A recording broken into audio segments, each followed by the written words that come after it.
So guys, finally, Northern Nigeria say they equally want to secede, that they want Nigeria to divide, that they are ready for this separation, and that it should happen now. They can't wait for it to be tomorrow. They want it fast. Let's see how Tinubu is going to, react to this. Is he going to say they are terrorist organization, or is he going to acknowledge that it is their right to say they want to be on their own? Whether we like it or not, there is a problem. We need to discuss the problem. We are disagreeing with ourselves, and we have every reason to disagree. The North, before now, is saying we don't believe in separation. But as I'm standing, I'm telling you that if there's going to be separation tomorrow, the North is ready for it. We are also ready. Let's go our either ways. And I'm telling you this with all sincerity. Northern Nigeria before now do not want to hear anything separation. But as of today, as I speak to you, the North is equally ready to live. Please disagree with me, but I will speak. This is why we are here. This is why we are here.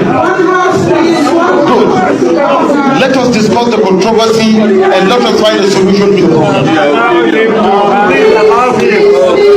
Please allow him. Somebody has his opinion. You have your opinion. This is why we are here. If you disagree with me, come up and give your position. This is my position. This is the position of Northern Nigeria. So if you disagree, make your position known. Yes, we should create. There should be a room for discussion. Call it national conference. Call it national conference. Call it restructuring. Call it whatever. I agree that we should come to a round table and discuss Nigeria and discuss the way forward for Nigeria. I agree that we are disagreeing. I agree that there's a problem. From the beginning of this week that Nigeria expired 10 years ago. Yes. Nigeria was 100 years in 2014, and it was obvious that Jonathan was in power then. Yes. And it dawned on Jonathan that he conducted this national confab, yes, for everybody to know which way to go. Yes. If it is impossible for us to be one, people should go their different ways. Yes. I mean, Igbo man, Yoruba man, Hausa man, and the Fulani man might just find his way into the Sahel country of desert where he comes from. And you can see we are just fighting ourselves over nothing. Immaterial things. It is now that they actually know that Nigeria has expired, when they have actually nearly annihilated the whole Igbos 57, 56, 55, 54 years ago. When they actually know that Igbo has already finished, that is when they come out to tell you that Nigeria has expired. Nigeria has expired. Nigeria did not only expire. Nigeria is finished since 10 years ago. I'm telling you, everybody is supposed to go to their different ways. Like you see Obasanjo now. Obasanjo is suffering from Igbophobia, yet he is accusing other Nigerians of Igbophobia too. Igbophobia is holding Obasanjo himself. Go and interview him. Igbophobia. He is among this, because was he not among those people that actually annihilated Igbos at the exits of Umuahia and Port Harcourt during the war? When he was fighting and disguising himself as if he was a man going to farm to actually beat the intelligence of the Biafrans. When they cut him up at Umuahia, did he not escape death? He was the one that even hailing them when he visited them during the Joseph Kanu regime. That annually they are the strongest people. Umuahia are the strongest people in the life of Biafra. They started clapping. Umuahia people, they are very resilient. They nearly killed me. He's a comedian. The guy can joke. So what I'm trying to say is that, my brother, 100 years ago, 110 years ago, a group of British colonialists came together at the axis of Lokoja, Kogi State, and they built the structure of this country on this dilapidated platform. I don't really understand. Very, very frail, weak podium. Biafra Foundation was not laid on a very strong structure. It was laid on a shaky structure that is over frail, very weak. Nigeria structure was not properly foundation was not properly structured, and it is affecting the economy, it is affecting the politics, socially, and otherwise, because it is not well planned. And if you can tell me any Nigerian man, any Nigerian tribe that was around, present at the axis of Lokoja when Nigeria was amalgamated, both north and south, and pronounced and called them Nigeria in 2014, Oga, there's nobody like that. Nobody. It was the British that did it. It was the British man. No Nigerian, no Yoruba, no Igbo was present to see how it was structured. So they did it to favor themselves, to favor the no mentality stricken north. That's why every day of our life we pay tithes to Fulani. Yes, each and every government that comes, Fulani is the highest. Fulani will be touting. Nigeria is their Nigeria. Look at Tinubu. Tinubu has become a ram boy. When he is actually the president, he's answering sir to Fulani. He's answering sir to Emir. But maybe he's answering sir to Sultan of Sokoto. Or maybe because they haven't voted for him. Because if you no, it doesn't matter. Other votes couldn't have made. Oh, no. The people that voted for him. Yes. His people Yoruba voted for him. Yes. Some Igbos voted for him. Everybody voted for him. Yes. It shouldn't be like that. It is a democratic setup or dispensation.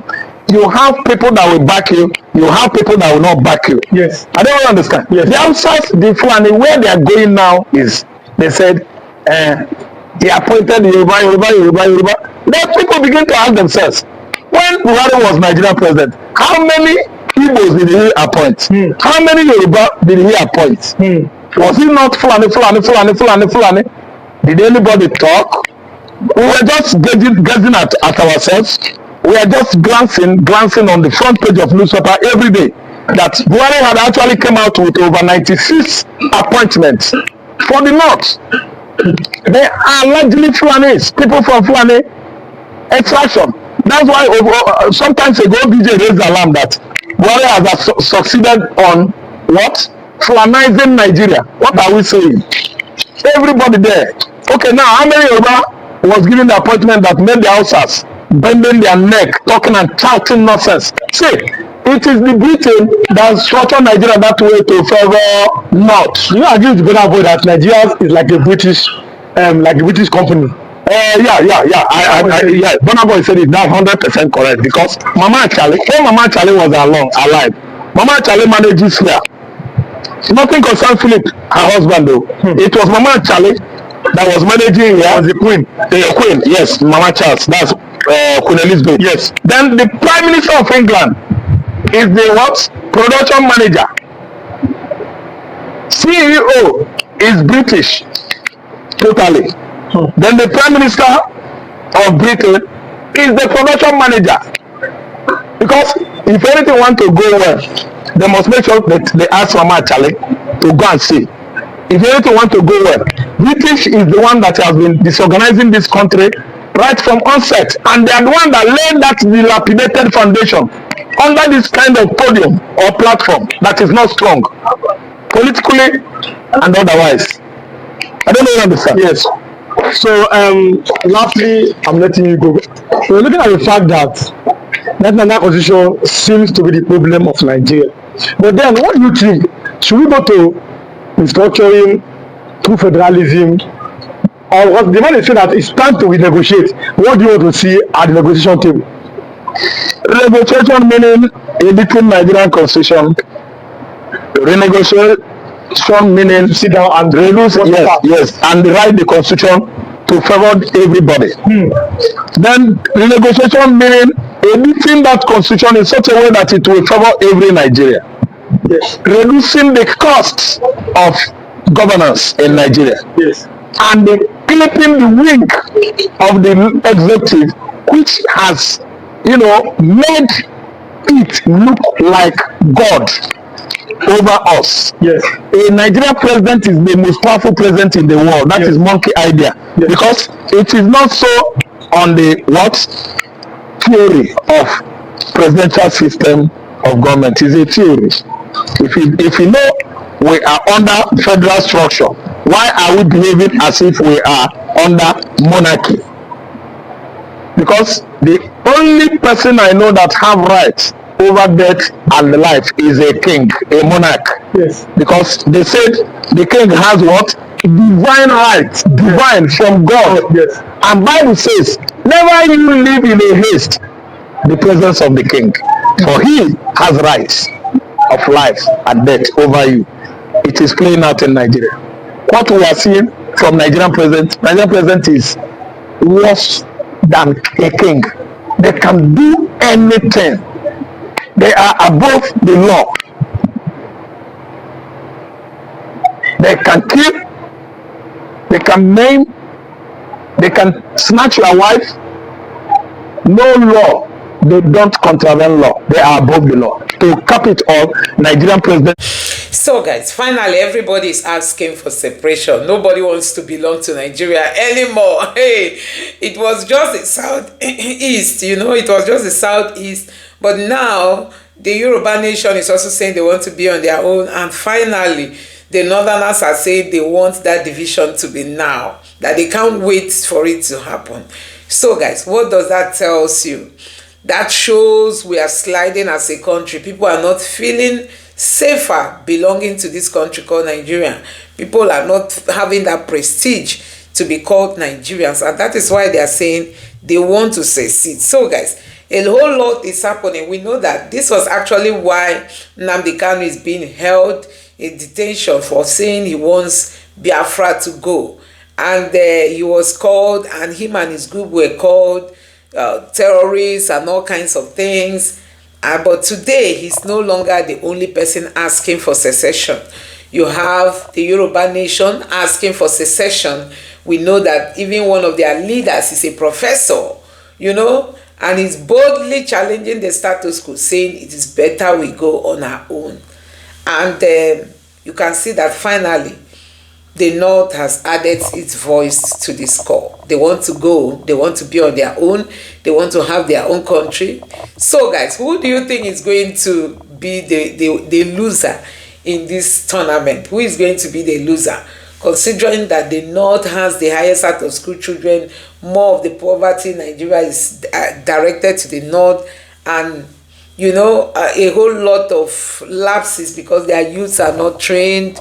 They take to arms, they take to all kinds of criminality and all that. Do you think that the North really stands the chance to winning this war? Because it's really, really more than what many people think. Honestly, the North has finally asked that Tinubu let them go and be on their own. Do you think Tinubu is going to accept this? Do you think Tinubu will find it as an opportunity to give Yorubas what they are looking for? You give Igbos what they are looking for, and now the Hausas, you give them what they are looking for. I think that's just what is happening now. So guys, let me know what you think about this in the comment section below. Please don't forget to subscribe to the channel, turn on the notification bell. Please give this video a like so that YouTube can recommend it to others, and drop your thoughts in the comment section below. Thank you.